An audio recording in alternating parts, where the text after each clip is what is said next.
इसी तरह हमारे पास ये GU इफेक्ट मतलब फीमेल रिप्रोडक्टिव ऑर्गन में क्या करा सकते हैं, मिसकैरेज करा सकते हैं, बच्चा ज़ाया करा सकता है।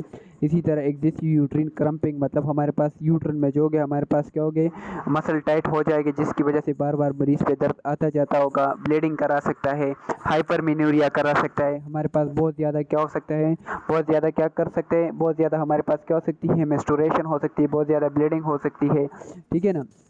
इसी तरह हमारे पास मेंस्ट्रुअल डिसऑर्डर के हमारे पास क्या करते हैं, सिम्टम आ सकते हैं प्रोस्टाग्लैंडिन एनालॉग से, सही है।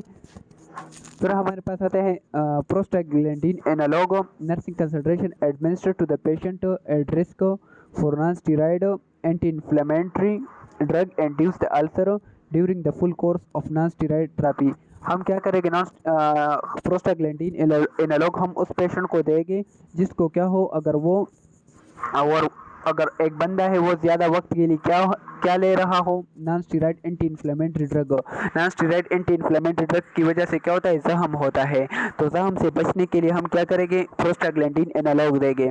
इसी तरह हमारे पास आते हैं administer 4 time daily with the meal and at bed time. इसी तरह हम क्या करेंगे, मतलब जो मीसोप्रेस्टोल है वो मरीज़ क्या होगा, 4 दिन में क्या करेगा, चार दफ़ा क्या करेगा, लेगा, खाने के साथ क्या करेगा, लेगा। इसी तरह obtaining the frequency test within 2 week of beginning the therapy. इसके अलावा हम क्या करेंगे, पहले फ्रीक्वेंसी टेस्ट करेंगे, फिर उसके बाद हम क्या करेंगे, मीसोप्रेस्टोल क्या करेंगे, शुरू करेंगे, ठीक है ना। अगर प्रेगनेंसी टेस्ट नेगेटिव हो तो हम मीसोप्रेस्टोल स्टार्ट करेंगे, अगर पॉजिटिव तो फिर हम स्टार्ट नहीं करेंगे।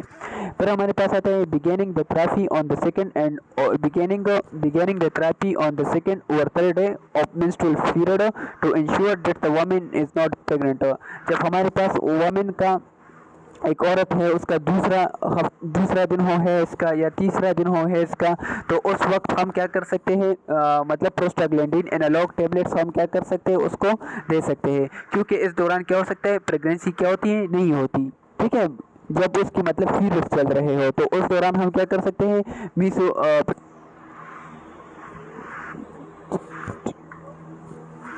फिर ये आप खुद ही पढ़ लेना, इस पर हम टाइम नहीं ज़ाया कर रहे हैं। लेक्सेटिव्स क्या है, लेक्सेटिव हमारे पास क्या होती है, ऐसे ड्रग्स होते हैं जो कि हम कब्ज़ के लिए इस्तेमाल करते हैं। मतलब एक बंदा है, उसका पेट सख्त हो जाए या उसको बड़ा पेशाब करने में मुश्किल आ रही है, या बस दफ़ा जो होते हम लार्ज इंटेस्टाइन को साफ़ करने के लिए हम क्या करते हैं, लेक्सेटिव ड्रग्स क्या करते हैं, इस्तेमाल करते हैं, ठीक है। फिर हमारे पास आता है laxative generally use to increase the passage of colonic content. जो हमारे पास क्या होते हैं, लार्ज इंटेस्टाइन के अंदर जो हमारे पास हो, मतलब वो जो वेस्ट मतलब प्रोडक्ट होते हैं, जैसे मतलब स्टूल वगैरह होता है, उसको क्या करता है, उसको पास करने में क्या करता है, मदद देता है। फिर हमारे पास बोलता है the generally classification is the following. फिर हमारे पास लेक्सेटिव के हमारे पास मुख्तलिफ किस्में हैं। इसमें से हमारे पास केमिकल स्टिमुलेंट्स आता है, इसी तरह हमारे पास mechanical stimulants, hyper osmotic agents आता है, एंड सेलाइन कैथेटेरिक आता है, और इसी तरह लुब्रिकेटेंट एंड स्टूल सॉफ्टनर। ये हमारे पास 3 किस्में हैं हमारे पास किस चीज़ के, लेक्सेटिव के। क्या है, किस्में हैं जो कि हमारे पास क्या करता है, कब्ज़ को ठीक करता है और बड़ी आंत को क्या करता है, साफ करता है। They promote bowel evacuation for various purposes. ये हम क्या करते हैं, जो लार्ज इंटेस्टाइन में क्या होता है, मतलब वो जो मतलब स्टूल वगैरह होता है, ठीक है ना, स्टूल वगैरह होता है, उसको क्या करता है, ये निकालने में क्या करता है, मदद करता है। फॉर एग्जांपल एक बंदा है, उसके मतलब वो उसका जो स्टूल है वो क्या हुआ है, सख्त हुआ है, कब्ज़ हुआ है, तो हम कब्ज़ मतलब जो स्टूल है उसको निकालने के लिए हम क्या करेंगे, लेक्सेटिव इस्तेमाल करेंगे। They are classified into their mode of action. इसको हम फिर तकसीम किया गया है, मतलब इसके काम के बुनियाद पे तकसीम किया गया है। हर लेक्सेटिव का मतलब अलग तरीके से ये क्या करता है, काम करता है, ठीक है ना। फिर हमारे पास आते हैं टाइप्स एंड प्रोटोटाइप्स। फिर हमारे पास आते हैं एक्शन। फिर ये हमारे पास क्या है, मुख्तलिफ़ किस्म के लेक्सेटिव है। इसमें से केमिकल स्टिमुलेंट आता है, जो प्रोटोटाइप है एक मतलब जो लेग्जेटिव बना है वो कौन सा है, बिस्कोडियल है। इसी तरह बिस्कोडियल क्या करता है, बिस्कोडियल कैसे काम करता है, direct stimulation of GIT nerve को। जब हम बिस्कोडियल मतलब टेबलेट्स भी आता है, शरबत भी आते हैं, जब ये लेते हैं तो ये हमारे पास जो जीआईटी के नर्व होते हैं उसको क्या करता है, स्टिमुलेट करता है, ठीक है ना। इसी तरह हमारे पास मैकेनिकल बल्क स्टिमुलेंट लेक्टलोज आता है। फिर हमारे पास मैकेनिकल बल्क स्टिमुलेंट लेक्टलोज आता है। ये क्या करता है, increase the fluid content of faecal material Kasing the stimulation of the local replace. इसके अलावा हमारे पास क्या होता है, ये हमारे पास क्या करते हैं, मतलब जो इंटेस्टाइन होता है वहाँ जो होते हैं मतलब फ्लूइड को क्या करता है, बढ़ाता है, जिसकी वजह से हमारे पास क्या होते हैं, जो मतलब बड़ा पेशाब होता है वो क्या हो जाता है, नरम हो जाता है और आसानी से क्या हो जाता है, निकल जाता है। इसी तरह हमारे पास लुब्रिकेटेंट आता है, docusate mineral oil lubricating the intestinal material to promote the passage through the GIT. ये हमारे पास क्या करता है, डोक्योसिट, ये हमारे पास क्या करते हैं, हमारे इंटेस्टाइन को क्या करते हैं, लुब्रिकेट करता है, मतलब वो उसको मॉइस्ट करता है, जिसकी वजह से मतलब जो इंटेस्टाइन के अंदर क्या हो, स्टूल वगैरह मौजूद हो उसको क्या करेगा, मॉइस्ट करेगा। जब वो मॉइस्ट होगा तो वो आसानी से क्या हो जाएगा, पास हो जाएगा। ये सारे जो है लेग्जेटिव है, कुछ केमिकल है, कुछ मैकेनिकल है, कुछ लुब्रिकेटेंट है, ठीक है ना। केमिकल में कौन सा आता है, बिस्कोडियल आता है, ये भी पेट को नरम करता है। मैकेनिकल में लेक्टलोज आता है। और लुब्रिकेटेंट में जो कि हमारे पास इंटेस्टाइन को क्या करता है, मतलब लुब्रिकेट करता है, मतलब मॉइस्ट करता है। तो उसमें से कौन सा आता है, डोक्योसिट और मिनरल ऑयल आता है। फिर हमारे पास आते हैं therapeutic indication of laxative. Laxative हम किस चीज़ के लिए इस्तेमाल करते हैं, short term relief of constipation, थोड़े वक्त के लिए कब्ज से हमें क्या करता है, कब्ज का खात्मा करता है। Prevention of straining in the condition like chronic heart failure, post MI, postpartum या पोस्ट ऑपरेटिव। या हम इससे मतलब जो बड़ा पेशाब करते हैं हम ज़ोर वगैरह ज़्यादा नहीं लगाए ताकि वो आसानी से निकले। जैसे कि हम कोई हार्ट अटैक का ऑपरेशन कर लेते हैं या मतलब कोई क्रोनिक हार्ट फेलियर का मसला हो तो उसके लिए ज़ोर वगैरह क्या होते हैं, अच्छा नहीं होता। तो ज़ोर से बचने के लिए हम क्या करते हैं, बड़ा पेशाब के साथ जो ज़ोर लगता है उससे बचने के लिए हम क्या करते हैं, इस्तेमाल करते हैं laxative. Preparation for diagnostic examination, जैसे मतलब इसके अलावा हम क्या करते हैं, मतलब हम लार्ज इंटेस्टाइन की क्या करते हैं, एग्जामिनेशन करते हैं कोलोनोस्कोपी के ज़रिए। तो हम मतलब लार्ज इंटेस्टाइन को खाली करने के लिए हम लेग्जेटिव इस्तेमाल करते हैं। रिमूवल ऑफ पॉइजन व टॉक्सिन, या एक बंदा है उसने कोई जहर वगैरह खा लिया तो उसको रिमूव करने के लिए हम लेग्जेटिव इस्तेमाल करते हैं। इसी तरह एडजेसेंट एंटी हेलेमेंटिक थेरेपी, इसके अलावा हम मतलब जो एंटी हेलेमेंटिक जो जो वॉर्म्स को मारने वाली दवाई होती है उसके साथ भी इस्तेमाल करते हैं। इसी तरह टू रिमूव अमोनिया, अगर हमारे पास जिस्म में अमोनिया बढ़ जाए तो उसको रिमूव करने के लिए भी हम इस्तेमाल करते हैं। कौन सा इस्तेमाल करेंगे, लेक्टलोज। अगर जिस्म में अमोनिया बढ़ जाए तो उसके लिए हम कौन सा इस्तेमाल करेंगे, लेक्टलोज, ठीक है ना। फिर हमारे पास आते हैं contra indication and laxative use, acute abdominal disorder, जैसे अपेंडिसाइटिस हो जाता है, इन्फ्लेमेशन ऑफ अपेंडिक्स, उसमें से नहीं देते। डाइवर्टिकुलाइटिस, हमारे पास जो इंटेस्टाइन होते हैं उसमें से हमारे पास क्या हो जाते हैं, छोटे छोटे से मतलब पाउच निकलते हैं। क्यों निकलते हैं, क्योंकि हमारे पास जो इंटेस्टाइन के लेयर्स होते हैं वो क्या होते हैं, वीक होते हैं। अल्सरेटिव कोलाइटिस, हमारे पास लार्ज इंटेस्टाइन में जख्म वगैरह बन जाता है। तो इस हालत में हम क्या करेंगे, नहीं देंगे लेग्जेटिव, ठीक है। फिर हमारे पास आते हैं केमिकल स्टिमुलेंटो कैथेटेरेट, ये भी हमारे पास क्या एक लेग्जेटिव है। इसमें क्या आता है, बिस्कोडियल आता है, बिस्कोडियल आता है। इसी तरह हमारे पास और केमिकल स्टिमुलेंट लेग्जेटिव में क्या आता है, केस्टर आता है, सिनिन आता है, केस्कर आता है, पेनलफिथाइलिन, ये सारे क्या है, लेग्जेटिव है, जो कि पेट को क्या करता है, नरम करता है, ठीक है। फिर हमारे पास क्या बोलते हैं, केमिकल स्टिमुलेंट कैथेटेरिटिक्स फार्मोडायनेमिक, ये काम कैसे करता है, this agent directly stimulate nerve plexuses in the intestinal wall. हमारे पास क्या होते हैं, हमारे पास जो लार्ज इंटेस्टाइन होते हैं इसमें से हमारे पास क्या होते हैं, नर्व फ्लेक्सिस लगी हुई होती है। जो नर्व फ्लेक्सिस लगी होती है वो इसको क्या करता है, स्टिमुलेट करता है। जब वो नर्व फ्लेक्सिस क्या हो जाएगी, स्टिमुलेट हो जाएगी, इसकी वजह से हमारे पास क्या होगा, जो हमारे पास कोलोन के अंदर लार्ज इंटेस्टाइन के अंदर जो मूवमेंट होगा वो हमारे पास क्या हो जाएगा, बढ़ जाएगा। जब लार्ज इंटेस्टाइन के अंदर मूवमेंट बढ़ेगा तो इसकी वजह से हमारे पास जो बड़ा पेशाब होगा वो आसानी से क्या हो जाएगा, निकल जाएगा। ठीक है ना। ये इसका क्या है, ये इसी तरह क्या करता है, काम करता है। केमिकल स्टिमुलेंट कैसे काम करते हैं, ये दवाई जो होते हैं हमारे पास जो इंटेस्टाइन होते हैं, इंटेस्टाइन के लेयर में क्या होते हैं, नर्व फ्लेक्सेस लगे होते हैं। ये दवाई जो होते हैं उस नर्व फ्लेक्सिस पे क्या करते हैं, काम करते हैं। जब नर्व फ्लेक्सिस काम करना शुरू करेंगे तो नर्व फ्लेक्सिस क्या करेंगे, हमारे पास जो होते हैं कोलोन की जो मतलब वो मूवमेंट होगी, लार्ज इंटेस्टाइन की मूवमेंट होगी, उसको क्या करेगा, बढ़ा देगा। सही है।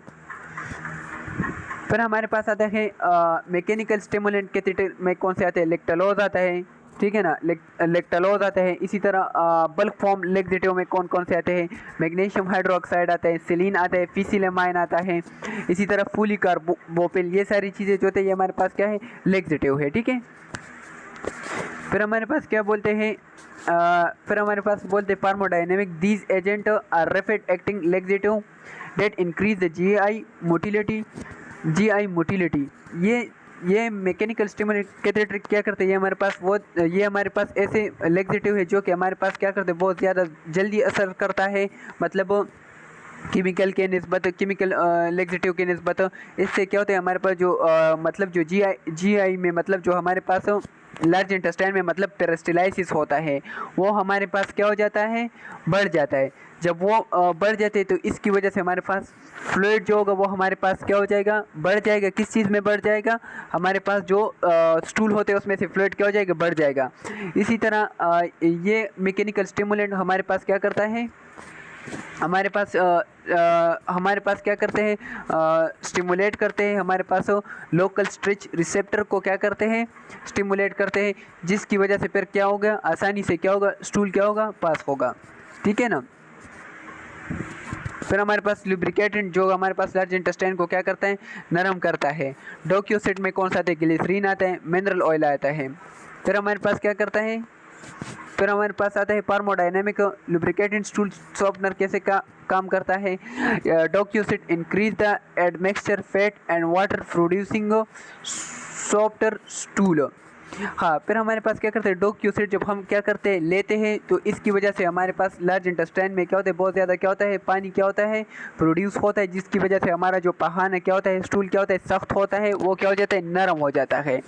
फिर हमारे पास जैसे ग्लिसरीन हो गया, मिनरल ऑयल हो गया, form a slippery coat on the colonic continent. फिर हमारे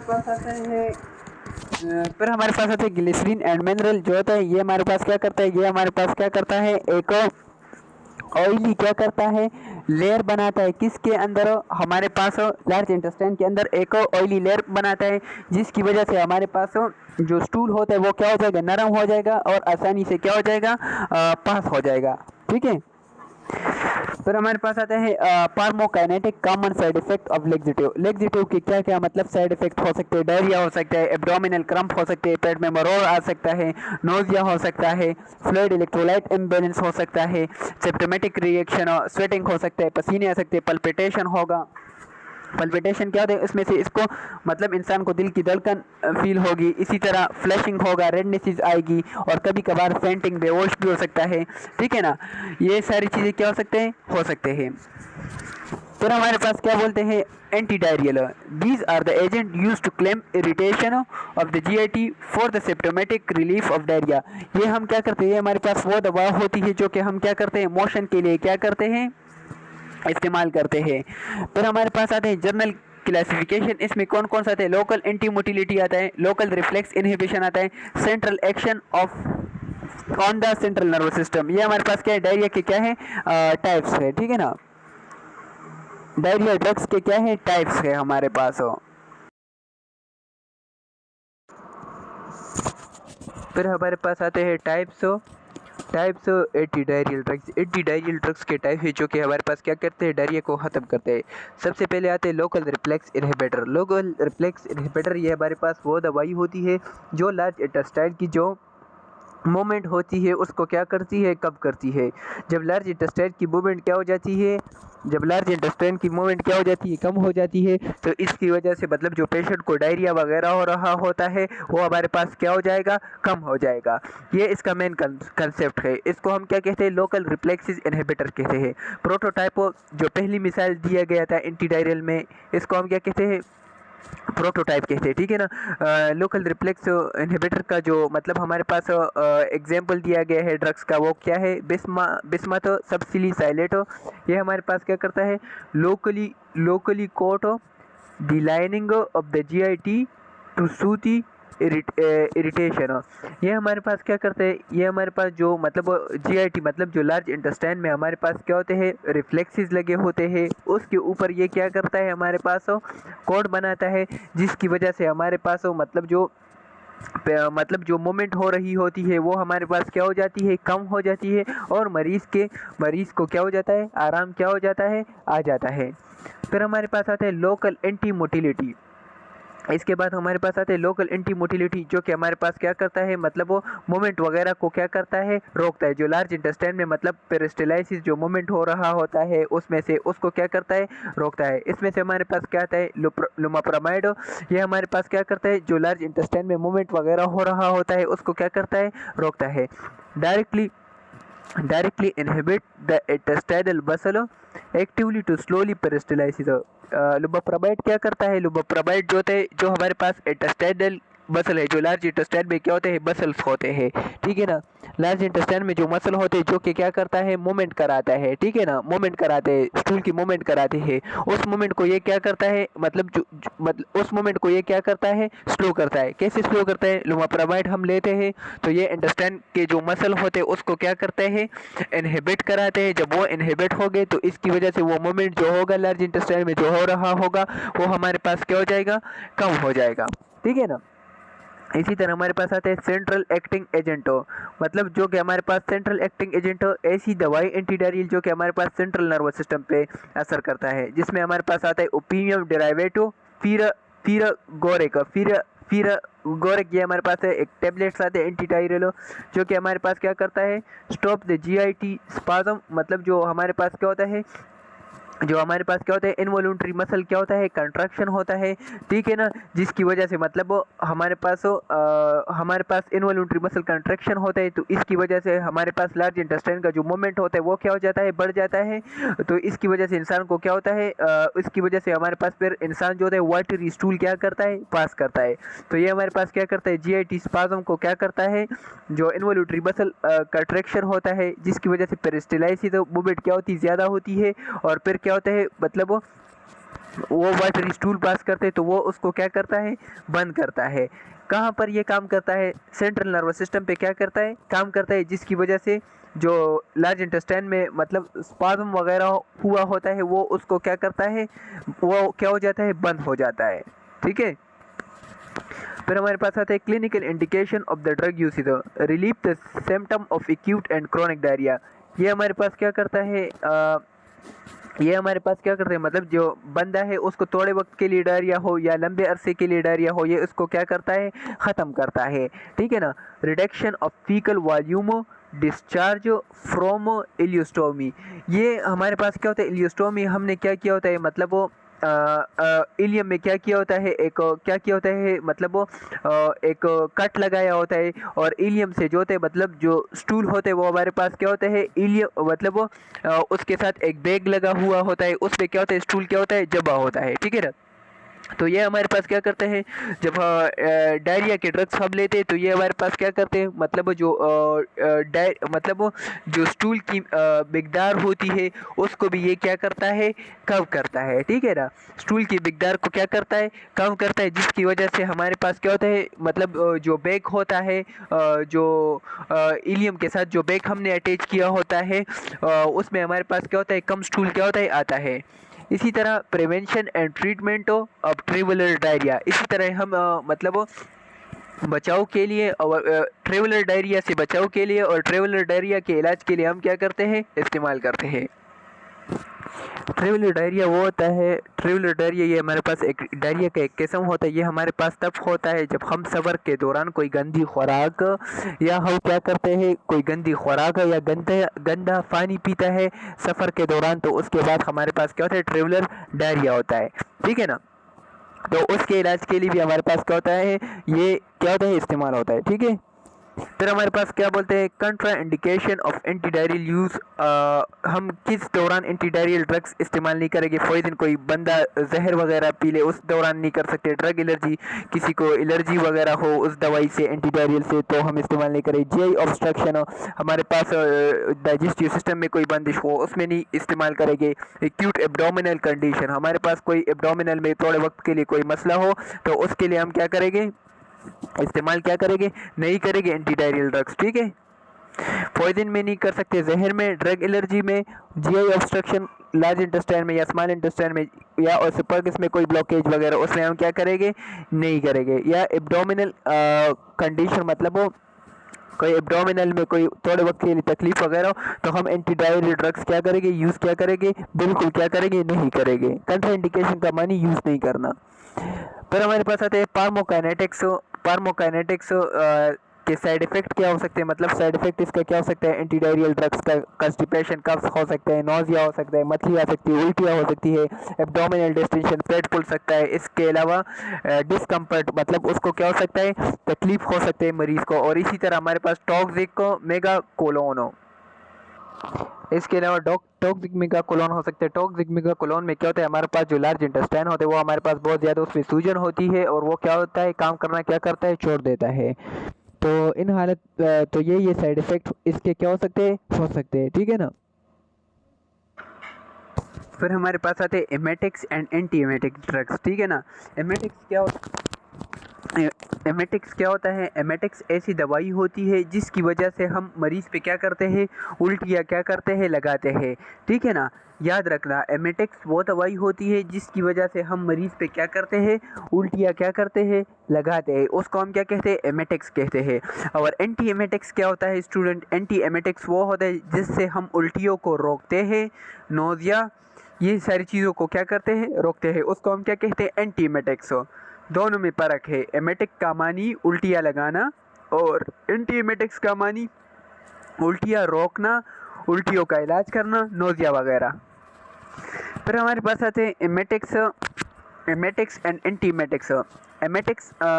एमेटिक्स की सबसे पहले बात कर रही, यानी वो दवाई जो इंसान पे क्या करते हैं, उल्टियाँ लगाता है। एमेटिक्स एजेंट किसे कहते हैं, चीज़ को कहते हैं, चीज़ का मानी ड्रग्स। यहाँ एमेटिक्स हमारे पास क्या है, इसमें से हमारे पास आता है सिरप आईपीपेक। ये हमारे पास ऐसा एजेंट है जो कि क्या करता है, एक बंदे पे क्या करता है, उल्टियाँ लगाता है। एंटी एमेटिक्स क्या होता है, एंटी एमेटिक्स वो होती है वो दवाई जो उल्टियों को रोकती है, जैसे नोज़िया हो गया, ठीक है ना, वॉमिटिंग। एंटी एमेटिक्स कौन से आते हैं, पेनोथाइजीन आता है, नॉन पेनोथाइजीन आता है, एंटीकोलर्नेजिक आता है, एंटीहिस्टामिन आता है, सेरोटोनिन रिसेप्टर ब्लॉकर आता है, और मिस्कुलाइंस। ये हमारे पास क्या एंटी एमेटिक्स है, जो कि क्या करता है, उल्टियों को रोकता है और उल्टियों का क्या करता है, इलाज करता है, नोज़िया वगैरह ETC। ठीक है। फिर हमारे पास एमेटेक्स क्या है, प्रोटोटाइप आईपीपेक सिरप। ये हमारे पास एमेटेक्स है जो कि क्या करता है, बंदे पे क्या करता है, उल्टियाँ लगाता है। ठीक है ना। अब उल्टियाँ क्यों लगाता है ये हम आगे पर, ये आईपीपेक सिरप है जो बंदे पे क्या करते हैं, उल्टियाँ लगाता है। ये देखो इस पे उल्टियाँ लगाया है। फिर हमारे पास आते हैं, हाँ, फिर हमारे पास क्या करते हैं, फार्मोडायनेमिक एमेटिक्स दवाई कैसे मतलब असर करती है। आईपीपेक सिरप क्या करता है, irritated the GI mucosa locally. Ipecac syrup क्या करता है, ये हमारे पास क्या करता है, जो जीआई म्यूकोजा होता है, ठीक है ना, मतलब जो हमारे पास डाइजेस्टिव सिस्टम में म्यूकोजा होता है, उसमें ये क्या कराता है, उसमें हमारे पास क्या कराता है, हमारे पास इन्फ्लेमेशन कराता है। ठीक है ना। जब इन्फ्लेमेशन कराता है तो इसकी वजह से हमारे पास जो वोमिटिंग सेंटर है वो हमारे पास क्या हो जाएंगे, स्टिमुलेट हो जाएंगे, और इसकी वजह से मरीज़ पे क्या हो जाएगा, उल्टियाँ क्या हो जाएगा, लग जाएगा। ठीक है ना। दोबारा से बता रहा हूँ, आईपेक सिरप जो होता है ये हमारे पास जीआई म्यूकोजा है, उसमें से क्या कराता है, इन्फ्लेमेशन कराता है। जब इन्फ्लेमेशन हो जाएगा, तो जब इन्फ्लेमेशन हो जाएगा, इन्फ्लेमेशन की वजह से क्या होगा, हमारे पास हमारे पास जो मतलब वोमिटिंग सेंटर है वहाँ क्या हो जाएगा, पैगाम चला जाएगा। पैगाम जब चला जाएगा तो उसकी वजह से क्या होगा, उल्टियाँ होगा। It act with in 20 minutes. फिर ये हम जब एमेटिक्स ड्रग्स लेते हैं, आईफिक्स सिरप लेते हैं, तो ये हमारे पास 20 मिनट बाद क्या करता है, अपना असर क्या करता है, दिखाता है और मरीज पे उल्टियाँ क्या करता है, शुरू करता है। फिर हमारे पास ऐसे emetics clinical use of ipecac. Emetics में क्या आता है, आईपीपेक के सिरप आता है टू इंड्यूस वॉमिटिंग। ये क्या करता है, उल्टियाँ कराता है। Is the treatment of drug overdose and certain poisoning. For example एक बंदा है, उसको एक टाइम में क्या है, एगमेंटिन टेबलेट 375 की ज़रूरत है और हमने उसको 625 दे दिया, यानी मतलब हमने उसको ज़्यादा मिकदार में दवाई दे दिया, ठीक है ना। या उसने क्या किया हो, मतलब कोई जहर वगैरह का लिया हो, जैसे कि मतलब वो जहर वगैरह का लिया, जो गंदमी गोलियां वगैरह होती है वो का लिया हो, ठीक है ना, जहर वगैरह का लिया हो। तो अगर वो एक बंदा खा लेता है तो हम उस पे क्या करेंगे, तो उसके लिए हम क्या करेंगे, आईफिक्स सिरप इस्तेमाल करेंगे। आईफिक्स सिरप क्या करेगा, बंदे पे उल्टियाँ लगाएगा। जब उल्टियाँ लगाएगा तो उल्टियों के ज़रिए क्या होगा, मतलब जो दवाई है वो मतलब जो ज़्यादा मिकदार में लिया हुआ आता है वो भी बाहर आ जाएगी, और जो जहर खाया होता है वो भी क्या होता है, उल्टियों के ज़रिए बाहर आ जाएगा, ठीक है ना। तो एमेटिक क्या है, ऐसी दवाई जो कि क्या करता है, उल्टियाँ कराता है। और हम किसके इलाज के लिए इस्तेमाल करते हैं, एक दवाई बंदा ज़्यादा ले लेता है या मतलब वो कोई पॉइजनिंग वगैरह क्या करता है, लेता है, तो इसके लिए हम क्या करते हैं, एमेटिक्स ड्रग्स क्या करते हैं, इस्तेमाल करते हैं। फिर हमारे पास आता है कंट्रा इंडिकेशन ऑफ आईफिक यूसेज। हम किस चीज़ में हम आईफिक यानी आईफिक सिरप इस्तेमाल नहीं करेंगे। फिर कंट्राइंडिकेशन, आईपीपेक सिर्फ हम किन किन लोगों को नहीं देंगे। इंजेक्शन ऑफ कोरेसियो केमिकल, मतलब वो कोरेसियो केमिकल क्या होता है, ये हमारे पास ऐसा केमिकल होता है जो कि इंसान की बॉडी को क्या करता है, डैमेज करता है, ठीक है ना। इसको हम क्या कहते हैं, कोरेसियो केमिकल। फॉर एग्जांपल उसने एसिड वगैरह ले लिया तो उसमें एसिड वगैरह उसने मतलब पी लिया, ठीक है ना, या पी लिया तो उसमें से हम क्या करेंगे, आईपीपेक सिरप नहीं देंगे। इंजेक्शन ऑफ पेट्रोलियम, कोई पेट्रोल वगैरह उसने पी लिया तो हम उसमें से आईपीपेक सिरप नहीं देंगे। या अनकॉन्शियस एंड कन्वल्सिंग पेशेंट, या एक बंदा है वो बेहोश है या उस पर बार बार क्या होते हैं, दौरे आते हैं, झटके आते हैं, तो उसको हम क्या करेंगे, आईपीपेक सिरप बिल्कुल क्या करेंगे, नहीं देंगे, ठीक है ना। फिर हमारे पास आते हैं pharmacokinetics, side effect of ipecac. Side effect जो हमें मालूम हो कि हम ये दवाई मरीज़ को दोगे, उसके बाद कि हम ये दवाई मरीज़ को देंगे, उसके बाद उसको ये साइड इफ़ेक्ट हो सकते हैं, जो हमें मालूम हो इस दवाई की असर से ये चीज़ें क्या हो सकती है, पैदा हो सकती है। तो आईफीपेक सिरप का साइड इफ़ेक्ट क्या है, नोज़िया है, डायरिया है, पेट ख़राब हो सकता है, जीआई अपसेट हो सकता है। इसी तरह mild central nervous system depression हो सकता है। फिर हमारे पास आता है सेंट्रल नर्वस सिस्टम, हमारे पास क्या करता है, उसकी डिप्रेशन हो जाती है हमारे पास। सेंट्रल नर्वस सिस्टम मतलब जो सेंट्रल नर्वस सिस्टम है, इसको वो हमारे पास क्या करता है, जो सेंट्रल नर्वस सिस्टम है उसकी मतलब जो एक्टिविटी होती है वो हमारे पास क्या हो जाती है, स्लो हो सकती है एमेटिक ड्रग्स की वजह से। इसके अलावा कार्डियोटॉक्सिसिटी करा सकते हैं, हमारे पास जो होता है कार्डियोवेस्कुलर सिस्टम को नुकसान दे सकता है अगर हम ज़्यादा मिकदार में क्या करेंगे, ज़्यादा मिकदार में हमारे पास अगर हम लेंगे एमेटिक ड्रग्स और वो जज़ब हो गए तो इसकी वजह से हमारे पास क्या हो सकता है, कार्डियोवेस्कुलर सिस्टम को क्या हो सकता है, नुकसान हो सकता है। तो ये इसके क्या है, साइड इफ़ेक्ट है, ठीक है ना।